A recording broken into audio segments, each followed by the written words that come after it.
आपने लॉगिन किया है thefirstnews.in।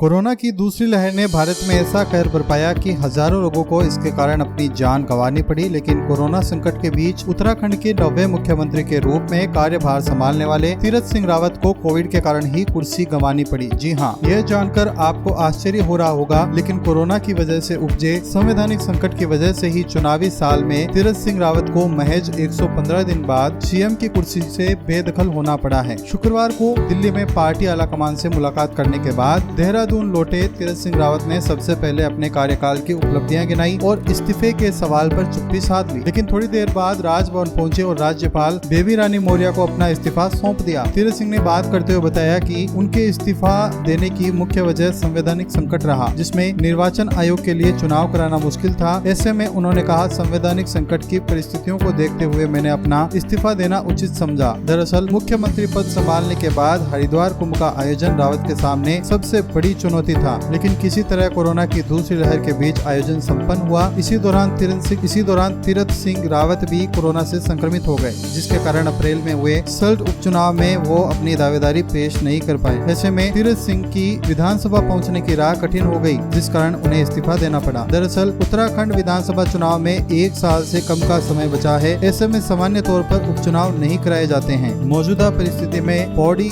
सीट से सांसद तीरथ सिंह का विधायक निर्वाचित हो पाना असंभव नजर आ रहा है, इसलिए आलाकमान को ये कड़ा फैसला लेना पड़ा। अगर रावत 6 महीने तक पद पर रहते तो विधानसभा चुनाव से ठीक पहले भाजपा को किसी नए व्यक्ति को सीएम बनाना पड़ेगा। इस स्थिति में पार्टी के अंदर असंतोष की स्थिति पैदा होती, जिसका खामियाजा पार्टी को चुनाव में उठाना पड़ता, और भाजपा फिलहाल ऐसी स्थिति में नहीं है। पीपुल रिप्रेजेंटेशन एक्ट 1951 के मुताबिक अगर विधानसभा का कार्यकाल 1 साल से भी कम बचा है या फिर इलेक्शन कमीशन केंद्र से कह दे कि इतने समय में चुनाव कराना मुश्किल है, तो ऐसे में उपचुनाव कराए भी नहीं जा सकते। इस एक्ट के तहत चुनाव आयोग के पास ही ये अधिकार है कि चुनाव की जरूरत है या नहीं, वह तय करे। 1999 में ओडिशा के मुख्यमंत्री गिरधन गमांग थे, तब भी विधानसभा का कार्यकाल 1 साल से कम बचा था, पर चुनाव आयोग ने तब उपचुनाव करवाए थे। फिलहाल इस वीडियो में इतना ही। देश, दुनिया और क्रिकेट से जुड़ी बाकी खबरों के लिए देखते रहिए thefirstnews.in।